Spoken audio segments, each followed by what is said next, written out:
Hello there! Good morning, good afternoon, good evening, and good day. This is Ruby RJYC Vlog. So, mabilisan lang to.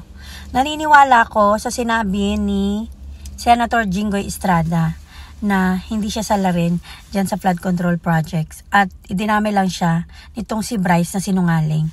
Kasi alam niyo ba, ang dami niyang pagsisinungaling eh. Sabi niya, first time lang daw siya nakakita ng ganong karaming pera. Pero ang lalaki ng, ang gaganda, ang gagara ng mga sasakyan.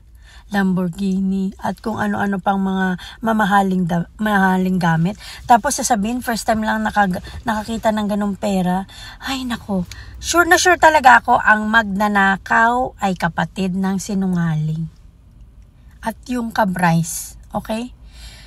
Kailangan ka ng makulong dahil dapat hindi dumami ang lahi mo. Okay, Bryce? Napakaganda pa man din ang pangalan mo, napaka-unique.